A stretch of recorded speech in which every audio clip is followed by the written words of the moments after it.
I'm focused on this theory cause it keeps me from his fire. The Holy Ghost was with me, so my fear I leave behind. My sins were all diminished when he took that breath and died. And if you think I'ma give up on my God, the devil is a lie.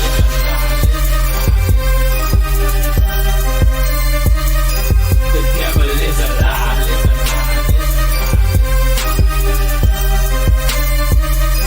The devil is a lie. Hello. Welcome to Black Tea News. I'm your host, Christina Barr. And today we're going to be talking about Candace Owens spreading this allegation that Josh Hammer is somehow involved with Charlie Kirk's death because he had tweeted out something about public executions. And it was like the day before Charlie died, but this was at a time when everyone was talking about the terrible stabbing that had happened to that woman who had come from Ukraine, and there was that crazy black guy who stabbed her. And so people were talking about the death penalty during that time, and that's what it's referring to. And that didn't stop her and other people from elevating that idea that he had something to do with Charlie Kirk. I think that's a very dangerous thing. And people say, well, they're just asking questions. Those are allegations and assumptions that are pretty dark, and since she has millions of followers, they lead to very dark directions. Plus, he's away on the Jewish holiday, so he's not looking at his phone, he's not on social media to defend himself. So that's pretty darn awful on her part. And if there's rational people out there who still like her content or whatever, I just kind of need an explanation on why you think that's okay. Like, oh, they're just leaving every stone unturned. I don't know. Seems like more they want to taint a jury pool, but that's a heck of a thing to accuse somebody of. And I think it's interesting, someone who can usually refute her arguments and a lot of lies that she's been trying to spread and tell. So we'll be talking about that. Also, there was an epic crash out from a Democrat who just really flipped out. So I want to talk about that as well. It's making the rounds. And before we jump into everything, I do apologize for starting late today. It was my fault. I went, to do some exercises and stuff, and by the time I got back, I had a phone call that just took a long time, and by the time I got in the shower and stuff, I was just running a little late. So it's nothing like earth shattering that made me late. It was just kind of totally on me. So I do apologize for being late. Before we jump into everything, I want to encourage you guys to go blacktenews.com, check out different content on our website, articles, videos, etc. If you like what I do, please consider leaving a donation on the website because it does cost a stream, run my site, all the good stuff. So you guys can support. I very much do appreciate it and appreciate you guys. You guys also can check out different merch that's available at blacktenews.com, like different t-shirts, and different mugs that I have available, and also have different books you guys can check out, like Slay Your Fear, How to Overcome a Spirit of Fear.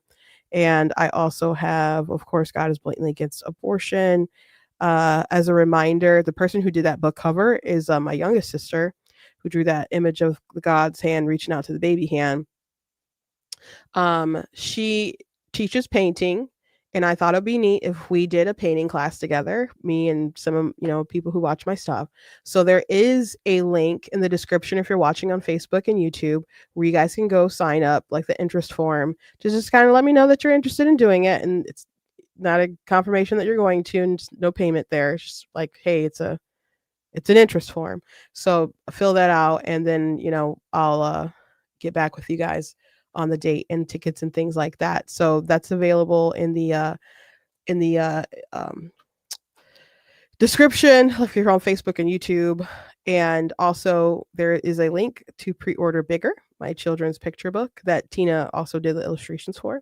So you guys can go ahead and pre-order a paperback version or this hard copy. And the hard copy is obviously more expensive than the paperback one, but man, I was thinking, I'm like, maybe it is really good to get the hard one, because I know a lot of people do paperback, but the way that my nieces were just kind of Well, my niece is like a baby, but she really likes the pictures of the baby dinosaur, and she holds it. She won't give it back, and I'm like, man, if this was a paperback book, I wouldn't like be able to let her touch it. So I just want to put that option out there that you might want to get the hardcover, but children, it's for children older than she is. It's for the reading level is between like second and third grade. So she's like 2. I think she's gonna be 3. I think, or maybe I'm not. They're not. I think she's like 2.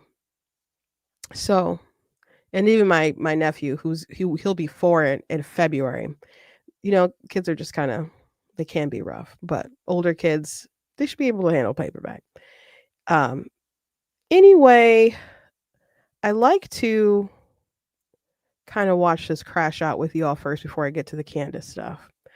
And this was freaking hilarious. Because this is about the California primary, and one of the leading Democrats, Miss Porter, she just cannot take it, and she just flips out. It's Katie Porter, and she just stops the interview, and it's just like normal questions, and she can't take it. And so I guess there's been all kinds of rumors about her just having a bad temper, not treating staff and other people well. And so it just seems like that might be legit from this. It's one of the craziest crash outs I've seen of a politician. So let's go. What do you say to the 40% of California voters who you'll need in order to win, who voted for Trump? How would I need them in order to win, man? Well, unless you think you're going to get 60% of the vote. You think you'll get 60%. Everybody who did not vote for Trump will vote for you. That's what you're saying. In a general election, yes. If it is me versus a Republican, I think that I will win the people who did not vote for Trump. What if it's you versus another Democrat? I don't intend that to be the case. So how do you not intend that to be the case? Are you going to ask them not to run? No, I'm saying I'm going to build the support. I have the support already in terms of name recognition. Mm-hmm. And so I'm going to do the very best I can to make sure that we get through this primary in a really strong position. But let me be clear with you. I represented Orange County.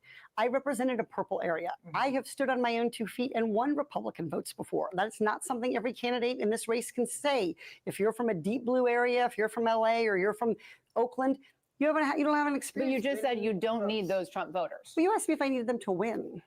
So you don't. I feel like this is unnecessarily argumentative. What is your question?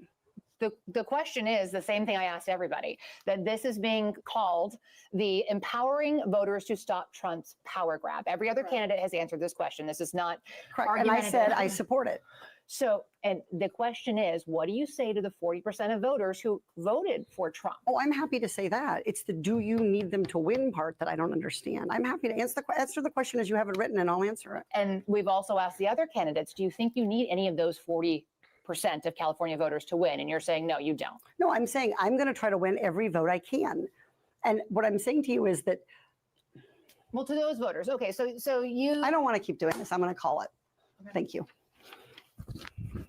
You're not going to do the interview with us? Nope, not like this. I'm not with 7 follow-ups to every single question you ask. Every other candidate has answered. I don't care.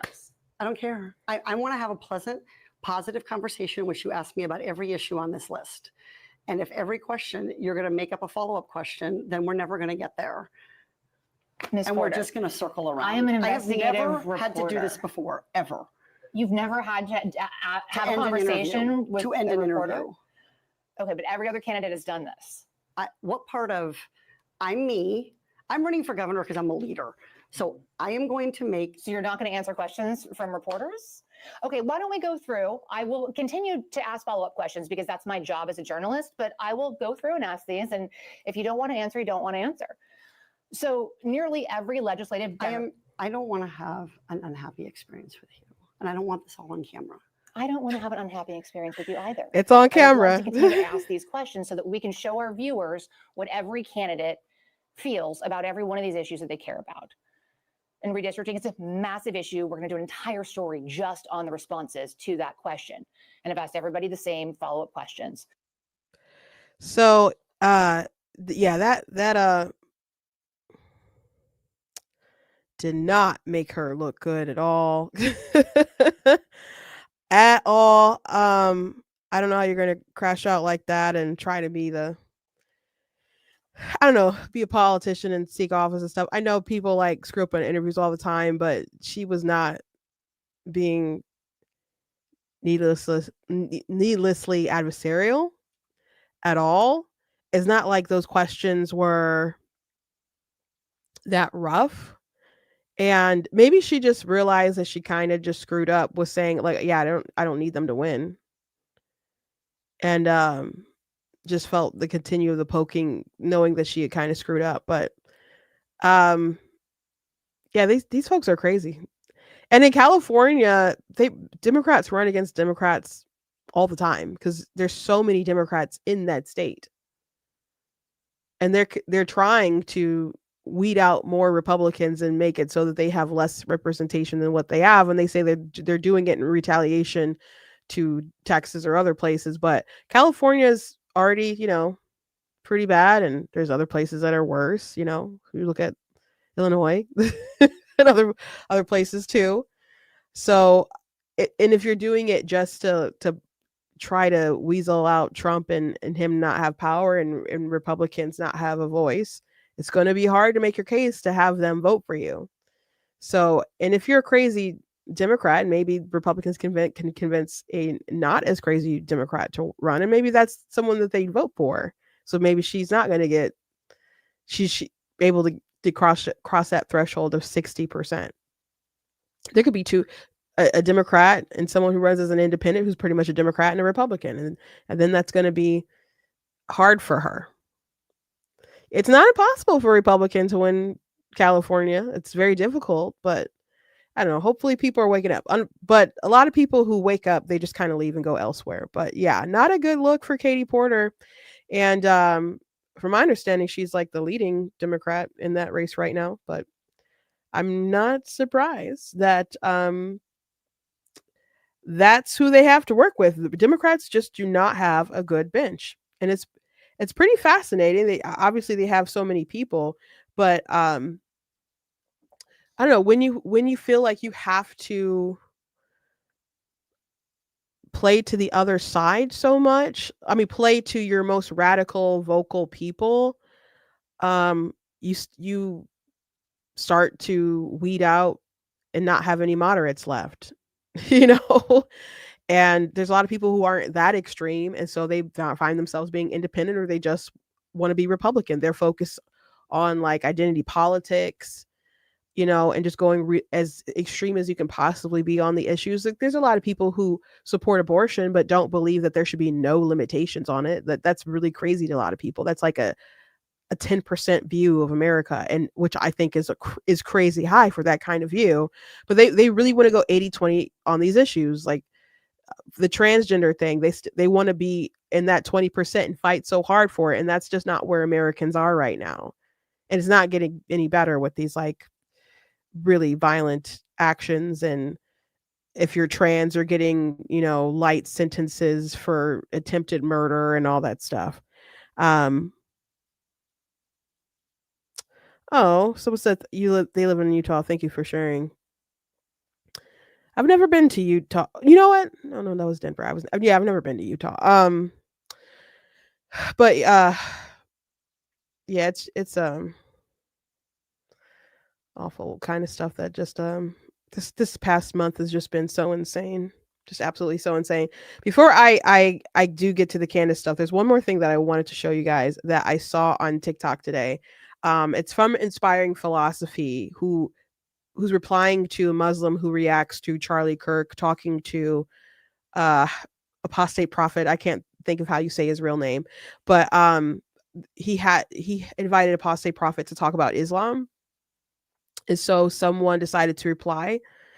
And so Inspiring Philosophy is doing a reply to the reply, but it's just really fascinating. And I don't know how many people know this about Islam. and that their apologists are willing to double down on this thing that most people feel is pretty icky. So let me go ahead and share my screen. We're gonna watch this from the TikTok video. This is gonna be wild if you're not familiar with this.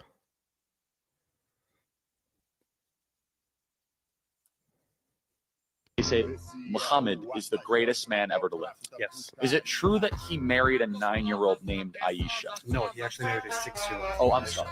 Okay. And that's never been a problem for Islam because as Muslims, we believe that when one attains sexual maturity, they are considered an adult. So what you just said is complete nonsense. And if that So so I saw the longer video. I'm gonna let him finish, but I have seen the longer video and conversation between Apostate Prophet and Charlie Kirk about Islam and Muhammad, and what that he married a 6-year-old and consummated their marriage or whatever when she was 9, and so Charlie Kirk asked, he's like, okay, what do apologists say after people bring that up? And he's like, do they deny it? And they're like, no serious Muslim apologist is going to deny it. What they usually do, and I've seen many times how these debates go, so he's correct, that they will just say, oh, well, it's whenever they're mature, that's when it's okay to do it. So whether they're mature at 11 or 9, or they go through precocious puberty and it's super early, even if it was like at 3, they'll make the argument that as long as they're sexually mature, as in they've started a period, that it's okay to go ahead and marry them. And then they will also go the route of trying to say, like, but this is normal. And they'll try to say that, like, Rebecca was from the Bible was 3 or something. And which doesn't make any sense because she was like watering camels. And it's so funny because I see like all these AI generated memes, not memes, but like AI generated photos of Rebecca like as a child with like these huge muscles carrying just these jugs for the camels because of what they say is so silly, but they can't do math and don't have any kind of biblical comprehension or whatever. So their route to go is it's okay because other people approve the pedophilia or whatever too, and so it's just like they don't say like, yeah, that was bad that Muhammad did that. You know, they stand up for their prophet, and this is someone who's supposed to be perfect. So even if you point to someone who may have done it, even if it were true about Rebecca or whatever, you're like, okay, well, the examples in the Bible, you know, there may be things we could take from them, but they are not our perfect moral example. Jesus is. And Muhammad is supposed to be like their perfect moral example. And he was a warlord and a pedophile. So I just wanted to point this out to people in case they did not know this, and that their apologist will defend it. So with that being said, let me go ahead and just, I'm going to try to just let his video play out. that is what Islam teaches, then Islam teaches complete nonsense. No girl would be sexually mature or ready by age 9. Hip development is not even complete until between the ages of 15 and 17, which is crucial for bearing children. In the medieval period, girls were not reaching the age of menarche until at least the age of 11, and that was rare, which means it would have been biologically impossible for Aisha to be mature enough by the age of 9. And of course, a ton of research shows that PDF interactions with children is incredibly harmful for their mental health. So no girl is ever ready by the age of 9. And that means Islam allows for the harm of children because that's what Muhammad did. And that is abhorrent.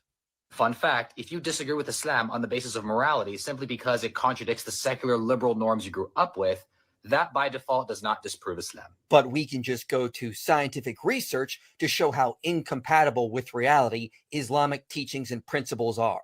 Keep in mind that in Western culture, it's considered perfectly normal and legal for one to have sex when they're sexually mature, but somehow getting married when they're sexually mature is all of a sudden viewed as weird. No, that would be according to secular liberal values. But you're responding to two Christians on stage who would reject sex outside of marriage. And secular liberal values are just as messed up. Comparing one bad set of values with another doesn't magically justify your bad set of values. But at least secular liberals don't want young girls to attempt to start bearing children at their young ages, which, as the research shows, is associated with a ton of risk and is harmful to the girls and their offspring. And this is something that's never been unique to Islam. Yeah, but other cultures progressed and made advances. Islamic culture apparently doesn't. The French philosopher Montesquieu explicitly wrote, "Women in hot climates are marriageable at 8, 9, or 10 years of age." That's right, folks. Some French philosopher from the 1700s said it's okay. Therefore, it must be. Rumsey, you gotta know your argument is bad when this is the type of source you're reaching for. Now, I know that somebody watching this is going to try to get smart with me and ask, hey, well, if you had a 9-year-old daughter, would you marry her off? Easy answer. Just because Aisha was ready at that particular age, that does not mean that every girl in every time and context in society will be ready at that age. Aisha wasn't ready at that age, as the research demonstrates. And for you to say that some girls are means you're justifying child marriage, which is evil. Yeah, so that's Inspiring Philosophy. He does a lot of great work. I don't always agree with Inspiring Philosophy, but he does a lot of great research, and he's really worth to follow him. And God Logic and David Wood. I have like so many like Christian apologists I'd love to like meet, hang out with, and stuff. But he might I mentioned him yesterday because God Logic was talking about coming to Dearborn to try to witness to Muslims and stuff, because they're just kind of getting out of hand, I guess, with how kind of bold they are, do the call to prayer over like speakers and stuff like that. So they want to go, and he said, I'm gonna have to get a whole team. I'm gonna see if I can get Inspiring Philosophy, and so that'll be really neat if they do that. But yeah, we have to think about the sort of ideology that is being imported, and what isn't compatible, because he doubled down and justified it and was like, oh, other cultures are okay, you know. They didn't shy away from it, and they think it's okay. So if you're wondering like how these grooming gangs in the UK and other stuff happens, and you know, well, they have very strange views on what's sexually permissible, and then they have views about how they can treat people who are infidels and stuff too. So if you want to say pointing these things out as Islamophobic, phobia is a reasonable fear, and I is an unreasonable fear, and I don't think I have unreasonable fears or concerns when it comes to Islam, and the damage that it can do, and its history, and what it teaches. And then I have an issue because it's not true and it's wrong. So yeah, their perfect prophet married a 6-year-old and apparently consummated when she was 9, and they're okay with it. And I haven't heard, I've seen some videos where there's some maybe women who didn't know and kind of try to deny it, and then there's like, no, there's evidence, this is, but I've never seen like a Dawa Islam scholar or something like that reject that idea. They defend it. So just want to let you know. Someone said that's gross. The more you know, there's more weird things I could say and let you guys know. Someone said Mary was probably 16 when she had Jesus. Maybe she could have been older. Like some people say she was young. Like Muslims might sometimes will try to say that she's 12. It's like, okay, where are you getting that? And they don't know. But she was referred to as a woman in the Bible, and we do know that other young women who were like young girls who were 12, they were referred to as girls. So yeah, there's nothing that says she was like 12. She would have been like more in her like upper teens or something like that, not like Aisha age. But it just continuously deflection when it comes from their their side. So anyway, moving on. Something pretty disturbing that I noticed today, that Candace Owens decided to push a conspiracy, and she didn't come up with it. Someone online on X started threading that needle, and then she amplified it. And this guy has some unsavory stuff that he posts. Some people have said that he's a neo-Nazi. I haven't dug that deep into his stuff to confirm or deny that. But Josh Hammer had tweeted out the day that he retweeted an old tweet from Donald Trump that said, should be public execution for all you see. You will end this bleep fast. And Josh Hammer had retweeted it and said based. And he tweeted it on September the 9th, which is the day before Charlie Kirk died. So the allegation from these people are that that's suspicious. And they're like, oh, he also tweeted after Charlie Kirk died the next day. And people are like, oh, is it just a coincidence? And Candace Owens had said, I knew nothing about Josh Hammer's random tweet about public executions the night before Charlie was publicly executed. In what context does that tweet make sense? Literally, what the bleep? So she's elevating this idea from bad people with her millions of followers, as she's been pushing the idea that Tyler Robinson isn't the killer, even though there's the text messages, there's DNA, there's video, there's his parents, seeing him on video and turning him in. There's all this evidence, but she doesn't buy it. She won't believe. Well, it's not that I don't think she won't believe it. It's just whatever she's deciding to tell people about it or whatever.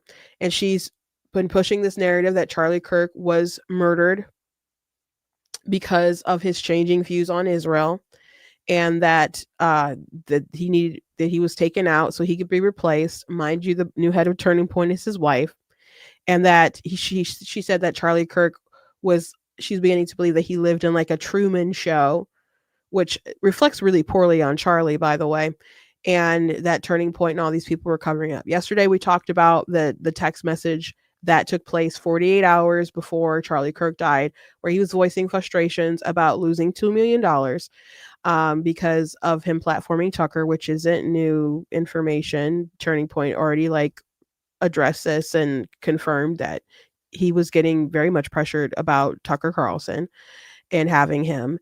And he had said something in the text messages about about inviting Candace, which was like a spite sort of vibe, at least that I'm getting. Like, mind you, we're reading the text of a person who's no longer with us. So we can't ask him about it. And I think it's really, really, really, really, really disgusting that she leaked his text and made this big thing about it or whatever. And Andrew from Turning Point said one reason why he didn't talk about it and he mentioned it is because out of respect for his friend, and it's wrong to share the his text or whatever, but it's out now so they can talk about it. And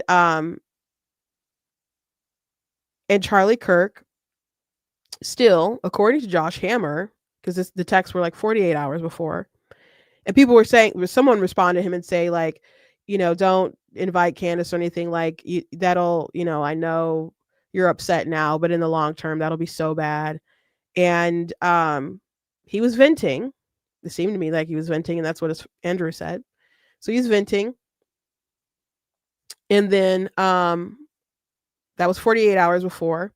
According to Josh Hammer, the day before or the night before Charlie died, they were gearing up for the college campus tour, and they were going over talking points about Israel and stuff that people might say that they would want to push back on.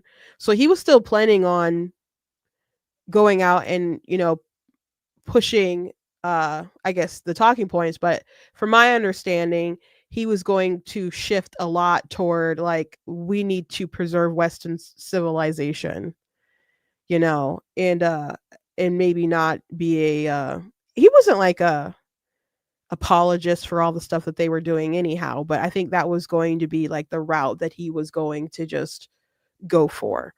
And I see a lot of these people who are like really, really anti-Israel. They have a lot of commentary that is just really about tearing down Western civilization.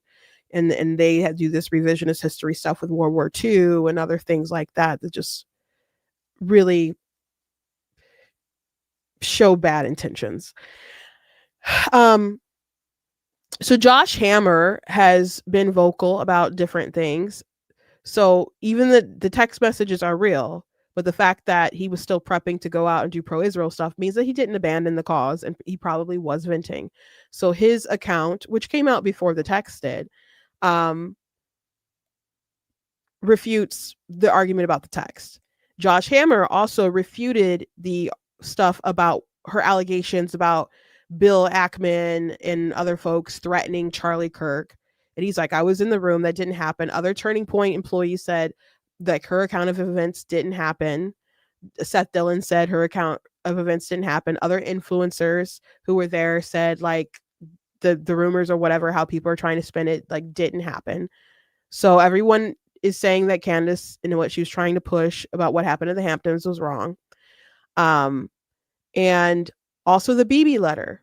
Candace Owens was saying that Bibi Netanyahu misrepresented the letter, which he read a portion of it, like the beginning of it, and it went on to just say nice things about Charlie Kirk. And so she went on to say how he misrepresented the letter and is a lie by omission. But how she was representing it wasn't the case, because there was a lot of love, but a lot of suggestions. And there's been people talking about Israel, Bibi meeting with influencers and other things like that. And as we're like reading through the letter, we're like, oh gosh, they had all this advice for Bibi, and Bibi has taken it to heart, and they're trying to change things, how they do their comms and stuff. So Josh Hammer and other people have been there to debunk Candace Owens. And so now they're coming after Josh Hammer and implying that he had something to do with Charlie Kirk being murdered here. Now, you could say these people are just asking questions. They're doing more than that. And you have to be responsible with your platform, especially when you have that many people who follow you. But Candace Owens doesn't want to be responsible.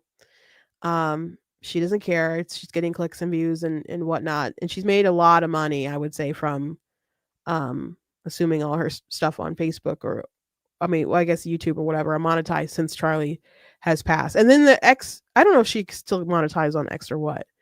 But this is really, really, really dangerous. So you might be asking, why did he retweet Donald Trump?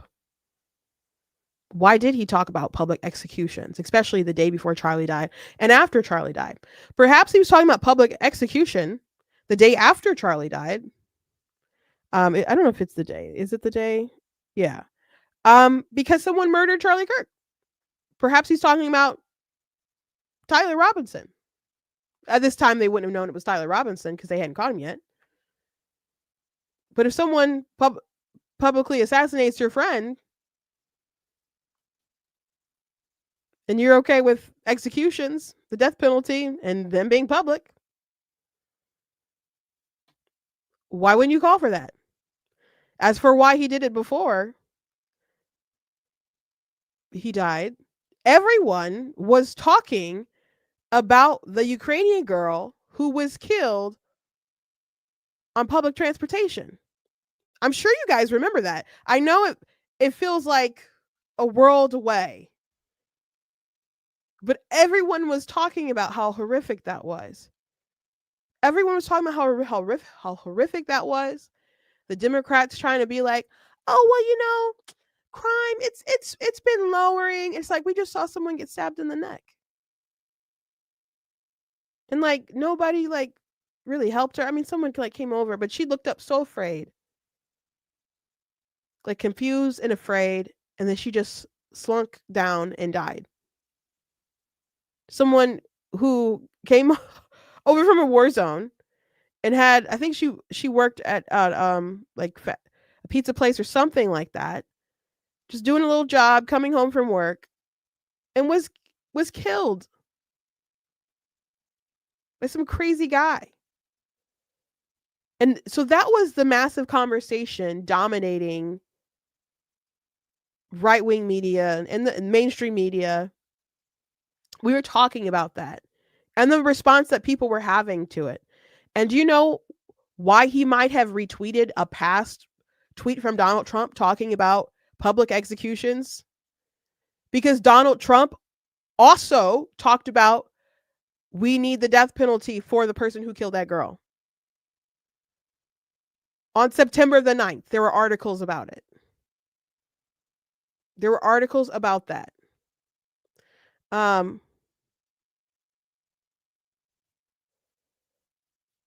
There's articles on the 10th. I know I saw one on the 9th about it as well, with Trump calling for the public exit. I don't know if he said public. Let me.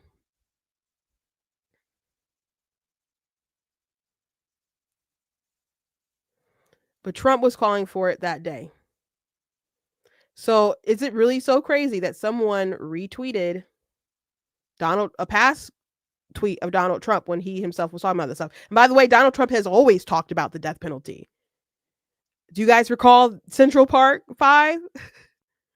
When he put out that ad in several newspapers about bring back the death penalty? That wasn't just about them. Because people will tell the story like, oh, Donald Trump, he called to execute those boys. And it's to put the city in a frenzy. It probably did put the city in a frenzy. It probably did. But he wrote that because there was such serious crime going on at the time. And the whole city was basically held captive by these criminals who would just go and assault and do crazy things in Central Park. And he's like, people can't even go for a stroll. And he's like, we need to bring back the death penalty, basically put fear into these people so that they know there's some kind of retribution when there's like all this kind of terrible actions. And a lot of people would talk about the Central Park 5 stuff so much that I decided to just actually, because when people would share the article, sometimes it was really blurry and you couldn't read it. And Jake Tapper like shared a really blurry image, for example. I don't know why. But and you know what? Credit to Scott Adams, because he was the first person who I really saw who said, like, have people actually read this? And so I went and actually read it. And I'm like, I agree with this article. So I actually just typed it all out myself and put it on my website and put in some background information about what happened that night and different things involving the case. And people can come to their own conclusions. And I during the election, Kamala Harris and stuff had mentioned it. And so I made a video because she was talking on Club Shay Shay about it, which is Shannon Sharp's show. And so I clipped that. And then I was like, okay, all these people are talking about Donald Trump in the Central Park 5. I'm just going to read it to you. And then I just read the whole letter. And so many people were like, oh gosh, that's the thing that was so controversial for all of these years. Because it's really not. I might pull it up and read it to you guys just now, because it's really not that controversial.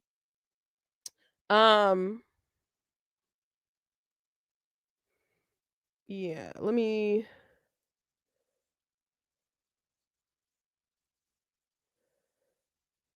I'm sorry, give me 1 second.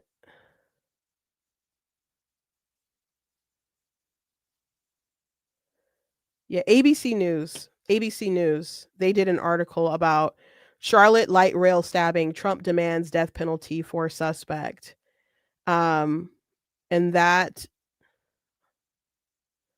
that article is also like on the 10th or whatever. But Donald Trump had said it, I think that like the day before. But people were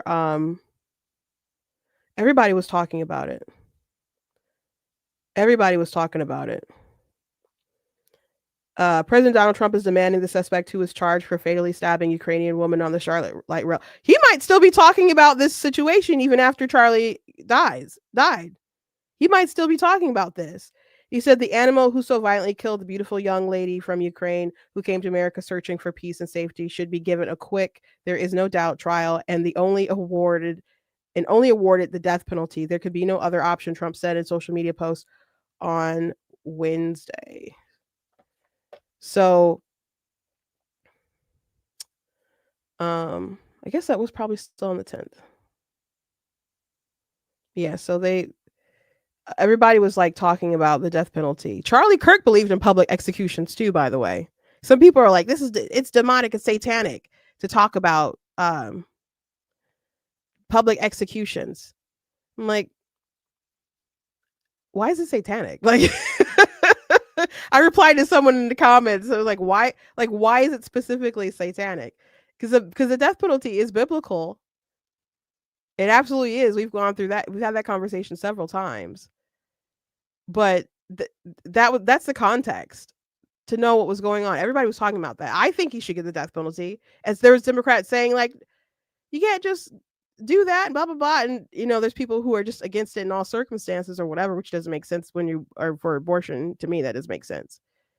But that's the context, and no one can believe or want to accept that has anything to do with the context. But those videos were horrific. Those videos were horrific. And like I remember my sister saying that she saw, I think she was just kind of scrolling and she saw it. And Shoe on Head, she's a leftist, or was a leftist. She talked about how the reaction to that stabbing and the Democrats just pretending like, oh, well, crime is going down, like it's not a big deal. And then the reaction to Charlie Kirk's death just made her want to completely disassociate with the left. Like she's done, she still believes in like liberal policies or whatever, but she cannot be in the same like headspace as these people when they advocate for such terrible things. The Charlie Kirk thing happened so fast, and then there's been so many conversations, spent so much time like defending Charlie Kirk and going through these crazy conspiracies and all this other stuff. I don't even think I got to really talk about the Daniel Penny situation. I maybe mentioned a little bit, but what really, really is crazy is that back when that happened, when Daniel Penny, I think I did talk about it a little bit, when he tried to help the people on the train, which ended up leading to the death of that man on the train, and they wanted him to go to jail when the guy was saying, I don't care, I'll go back to jail, and threatening people's safety and stuff. The commentary was, oh, there's these crazy people on the subways all the time. You just leave them alone. They don't do anything to you. Do you guys remember that? It's like, just leave him alone. He shouldn't have bothered them. He should have just let it be. When he's threatening all these people and they're concerned for their safety. Like, that's what the idea that they were pushing. And then we get a situation like this where the crazy person just goes up and stabs someone. She wasn't bothering him. But my like worldview and like sense of safety is like totally changed. Like I'm, and I was saying it's so important to talk about this case, if anything, just to warn women and people to just be aware of their surroundings. Like if I go out walking somewhere, I don't have my headphones in. I'm looking around. I'm like, that person looks suspicious. Let me walk to the light. I'm like constantly giving updates. Like, this is where I am. I was on the phone like the whole time, the other day when I was out walking somewhere with my sister. Because I just want to be aware, and I don't want someone to come up on me. And if I'm on a public transportation, I'm not gonna be like in my own kind of world. I'm gonna be danger, danger, danger. Like, not to try to live in fear, but just to be aware that something could happen to you, that there's crazy people around that we don't put in insane asylums. There's dangerous people that we don't throw in jail, or we give them a light sentence and they're back out on the street. Maybe they're released because of COVID. Maybe they got a short sentence because they're trans. All kinds of crazy stuff. Maybe it was a liberal judge and they threw out most of the crap that they did so they could basically get them back on the street. Maybe they got out on they're really dangerous because someone didn't believe in bail or whatever, cash bail. You don't know. You don't know. I'm going to read Trump's article. I'm going to read it. I'm going to read it. I know I've read it to you guys before, but he's still correct. He's still correct. It's over 5 o'clock. I already said that I'm going to read it, so I'm going to go ahead and read it. But this may be the last thing I talk about, and then I'll let you guys go. But yeah, spreading these rumors about Josh Hammer, and he can't defend himself because he's on a Jewish holiday, which I'm sure they know. I'm sure they know. So he's not looking at his phone. But he's been someone who's been able to comment on a lot of things that she's been commenting on. He knew about the letter, the BB letter, before it was released or whatever, because he read it before. He probably helped to write it. I mean, he might have, like, to add his 2 cents or whatever. But he's been. I saw someone like he's only tweeted at Charlie Kirk a few times, and after he died, he was tweeting about him all the time. Like, oh, he was such a good friend. Maybe they talked on the phone. Maybe they talked on Zoom. Maybe they saw each other in person. What kind of crazy conclusions are those? Because he didn't tweet at him? They didn't have tweet conversations? Oh, and out in the Twittersville? Oh, no, he's tweeted a lot since he died. Yeah, because he was assassinated. It's a really big deal. This is the kind of stuff that these people say.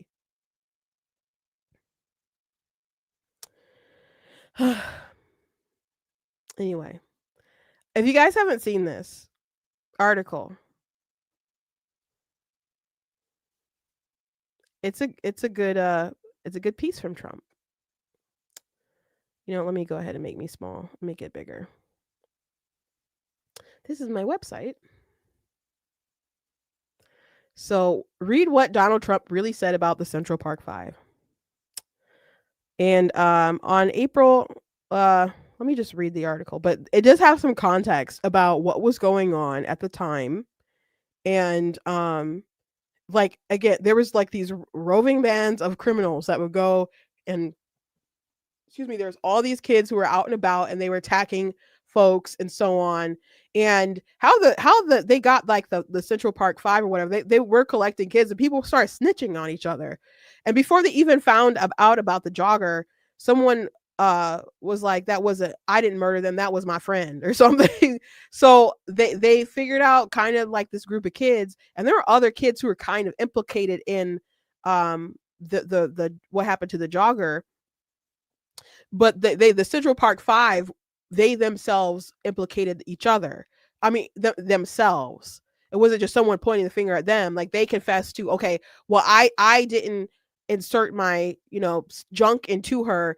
I just, simulated it, or I just held her down, and just stuff like that. So they were charged for acting in concert because they knew at the time that someone else was involved, and because they didn't have the DNA of like one of them actually going inside it. Now there was DNA, just FYI, so people don't think there was like evidence to pin this on any of them. You guys could go like actually watch their confessions and stuff on YouTube, but yeah, they actually like implicated themselves in the stuff, and people could say, well, their confessions were coerced. Every time it's, they've always held up in court, and they were by the time there was more information that came out with someone who confessed who actually raped her, most of them had served their sentences, And so I think 2 of them were just like released early, and it wasn't kind of worth going through the whole trial again. And then someone was trying to do like a settlement and stuff anyway, so they kind of just let it be. But I think the evidence is pretty compelling that they did it, and Trump has maintained that they did it, and hasn't really changed his mind about that.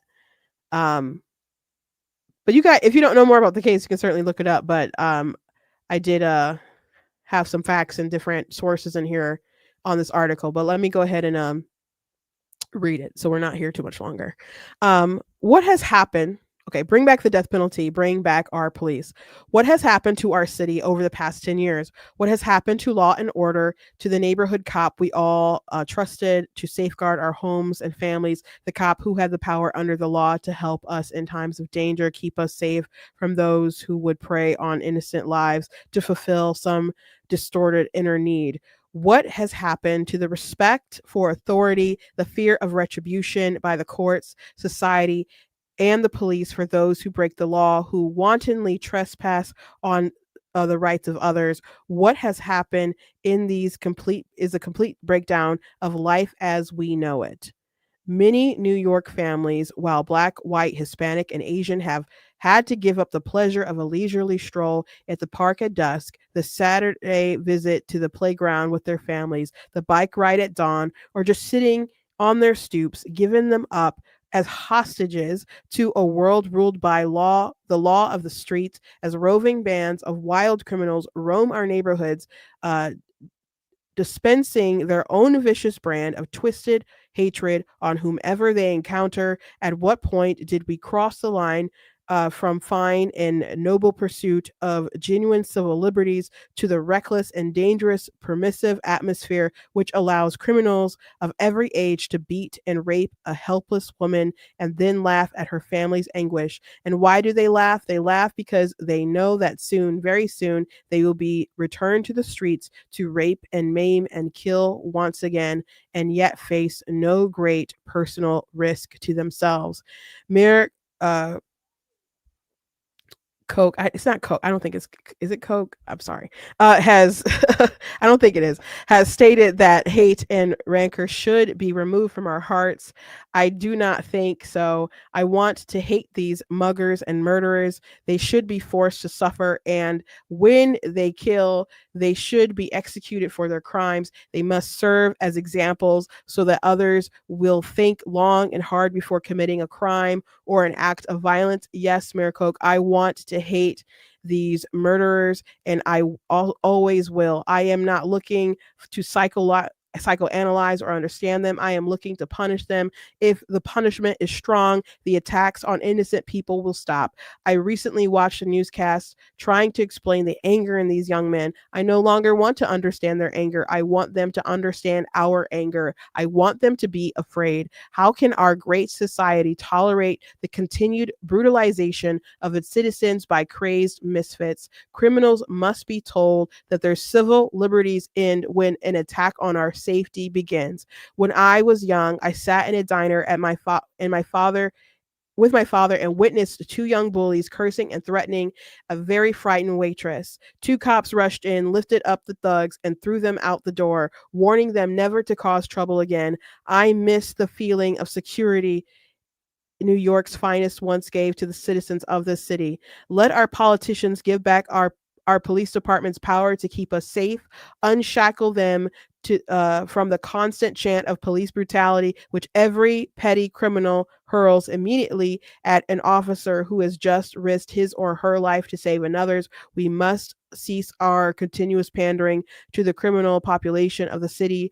Give New York back to the citizens who have earned the right to be New Yorkers. Send a message loud and clear to those who would murder our citizens and terrorize New York City. Bring back the death penalty and bring back our police. Donald J. Trump. I thought it was a good article. And just to be clear, like, so this is like the blurry one that people were like sharing.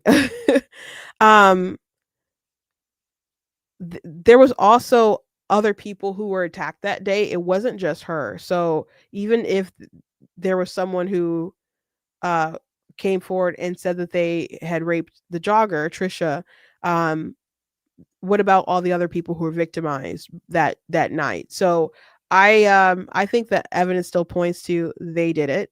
I don't think it makes Donald Trump a racist because he thinks that they did it, and thought that they did it at the time. By the way, that was the opinion, that a lot of people believe that they did it, and not only do people believe that they did it, they confessed that they did it. So what were people supposed to believe? So it bothers me. People are like, well, that's my evidence that Donald Trump is a racist. Okay, do you know much about the case? And put yourself in his shoes at the time when you see all this going on and you hear that they confessed and there's all this evidence and stuff. And that they were pointing to each other, and again, before they even knew that there was a jogger saying, yeah, my friend, it was my friend. I didn't murder that, So they didn't even know what they were talking about. So that article's on blacktnews.com. If you haven't seen it, it's not that far down. If you go through the articles and the columns and stuff, you can find it. But yeah. Someone said that tweet was originally from Donald Trump. A lot of people from 2013. Yeah, a lot of people go find old tweets of Trump and they just will retweet them when they think it agrees with their point. And a lot of people were saying that there needs to be a death penalty for that. I think there needs to be a death penalty for that. And I think that I support the death penalty, and I don't like how long it takes. Like, we have him dead to rights. We know what he did.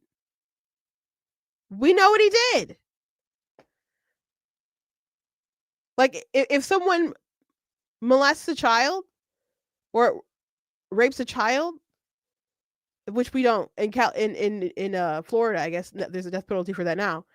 But if we have the DNA and we know that they did it, and especially if someone a little girl gets pregnant, don't we have them dead to rights? Like, I think we should execute justice. And I know a lot of people don't feel that way about the death penalty. I support it. But yeah, throwing accusations at Josh Hammer, he can't even defend himself, and she has a lot of followers, and now it just puts him in danger. And you can say you're just asking questions, but a lot of times, sometimes I like wrestle with how much is reporting, and there's like, especially as a Christian, because we're not supposed to be like spreading gossip like that. So to me, that's such a dangerous thing. Like, I know she talks about being a Christian. I just don't observe the fruits of the Spirit within her, from her behavior. By the way, did you guys see that what she was saying about Charlie Kirk came to her in a dream?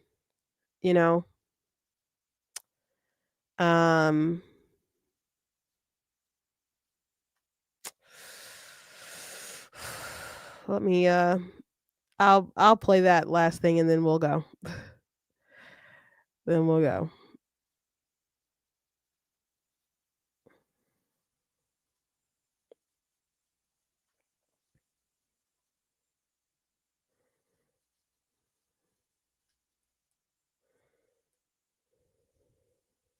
I similarly, like I just said, had a vivid dream this weekend, and Charlie came to me and he told me that he was betrayed.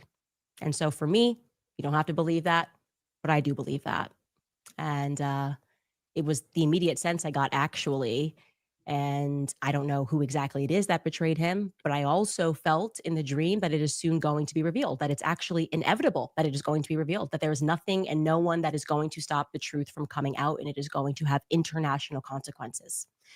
Take that to the bank. Quote me on that.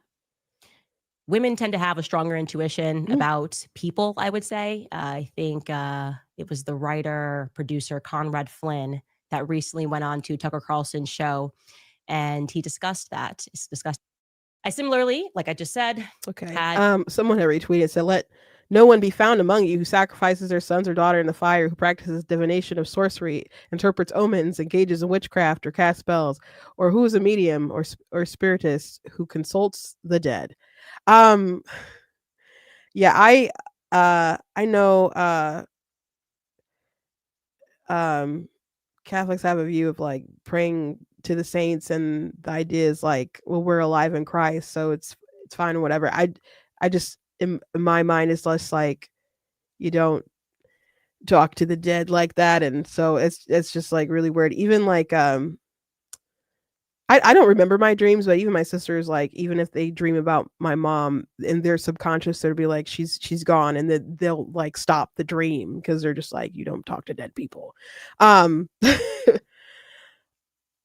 So I don't know. When I saw this clip, my first thing was like, well, those are your deep. Well, one, I just kind of think it's a lie. Two, I guess my response is those are your demons, Candace. But other people had a good response. It's like, Candace, you are obviously the one who betrayed Charlie. You're the betrayer, Candace. Yeah. So it's just not gonna stop, I guess. Someone said, did I see the dream she talked about when she knew her friend was pregnant? No.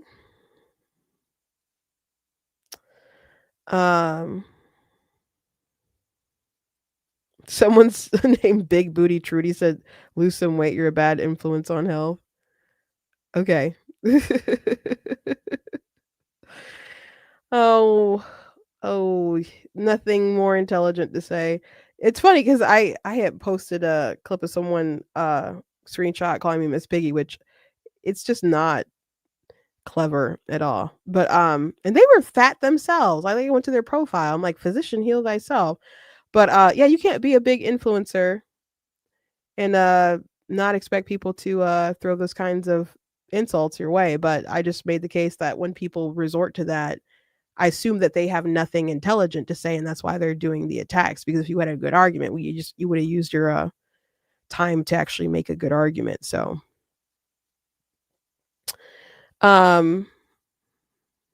anyway,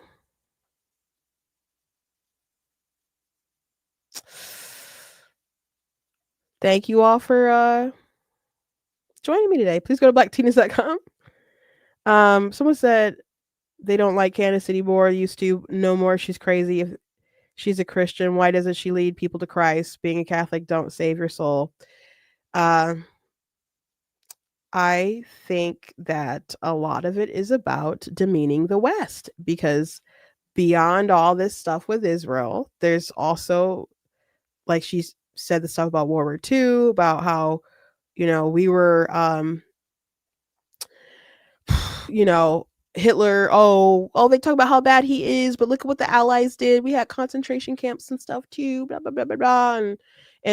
But she voiced the opinion that that she didn't believe that we should have gotten involved, which is crazy because we were attacked and all that stuff. But whatever. And the world's not better off for it. So she has those kinds of views, and Tucker has expressed those kinds of views, and they have World War II revisionists come on and they'll prop up, Tucker will prop up Russia and say, oh, Hamas, are they even a terrorist organization?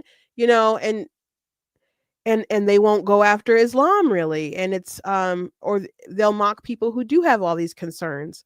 And it's just very odd. Very odd. And now she's really trying to tear down Turning Point USA, the thing that was Charlie's baby, the thing that he built, the thing that got Trump elected. And I haven't seen her spend any time on defending Charlie Kirk. I got tagged in something the other day that was like a compilation video of things that people put out of context. And it's just annoying. And I'm like, how long am I going to have to do this? But she has a really big platform, and she has a lot of left-wing people who follow her. So she, especially after like her responses to like October the 7th and stuff, she started getting a left-wing audience. People started looking at who was following and retweeting Candace. They see a lot of liberal white women who are following her. There's a lot of like foreign actors, Muslims from Pakistan and all these other different places who are retweeting and following Candace Owens and stuff. And so if she wanted to, like, I don't know, lay out a case for why Islam is false, she could lead probably a lot of people to Christ if she wanted to take the time to actually to do that. If she wanted to take the time to debunk a lot of these things that people have been saying about Charlie Kirk, about him being a racist and all the stuff, she could break that stuff kind of down if she wanted to. I think that's important. That's why I do it. It's not because I'm a Charlie Kirk stan. I was reminded of some stuff today that Charlie Kirk said that I didn't agree with. Like when people were standing up for Glenn Greenwald after like his perverted fetishy like licking spit off the floor videos and licking toes of like male prostitute when those dressing up in like women's clothing, when that video got leaked and people were talking about it, and Megyn Kelly and Charlie Kirk and other people like, well Glenn is so important and we're going to stand up for him, and it's like, okay, well this show is like incredibly like, this is totally depraved and should speak to his judgment, and I'm like, what do you like? I've seen Glenn like lie and report things that are false. So I'm not saying that everything he says he's false, but he's not some kind of free speech warrior either, because I've had conversations with him and he doesn't value your free speech if you speak about like sexual immorality and stuff. He says that he thinks there's just something deeply wrong with you, the person who likes to suck on toes of male prostitutes. So it's just, I was baffled by all these people who were just going to bat for Glenn like that. And Charlie was like one of, so I could list different things about Charlie that I disagreed with, that I didn't like. I thought his opinion on abortion was really stupid about not criminalizing women for abortions. I know that's a popular opinion among pro-lifers and pro-life organizations, but to me, it's just indefensible and really dumb. And I would have loved to have debated Charlie about it. I didn't like some of his commentary about the Lift Every Voice, Black National Anthem and stuff. And I know a lot of people disagree with me, but when they read my article about it, they're like, oh, I see your side of things. I would have loved to debated him on this stuff, but I can't because he's gone. Because Tyler Robinson took his life. But some people don't want to accept that. Even though there's the text messages, even though there's DNA, even though his parents saw him and turned him in, there's all these things, but people don't want to accept it. And there's this liberal left-wing violence. We didn't even talk about the story today, but there was someone who tried to I guess kill the Supreme Court justice at some kind of event, and there's a manifesto coming out. No, it's more left-wing violence. Like that should be the focus. And I guess maybe we'll talk about more of that tomorrow, but instead people are like, oh, Josh Hammer, why did he retweet this thing? When everybody was having a conversation about someone, a lot of people were talking about the death penalty,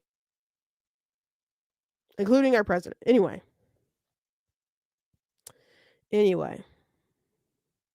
Thank you guys for joining me today. I think I already did my outro, but you guys can check out stuff on the website, articles, videos, etc. If you want to support, you guys can go to the website too. If you guys would like to check out some of my books, I have A Bigger will be my 19th book. You guys can actually pre-order it. There's a link in the description. It's a children's picture book about a baby dinosaur who wants to be bigger. And my little sister, she's not little, she's an adult, she's a grown woman, but she's the one who did the artwork for it. And so there's also a link to people who are interested in doing the painting class with me, like online. You guys can find the link there and fill out the interest form. I also would like to do one in person, but you just need to fill that out so we kind of know where to go from there. So thank you guys, and I'll see you tomorrow.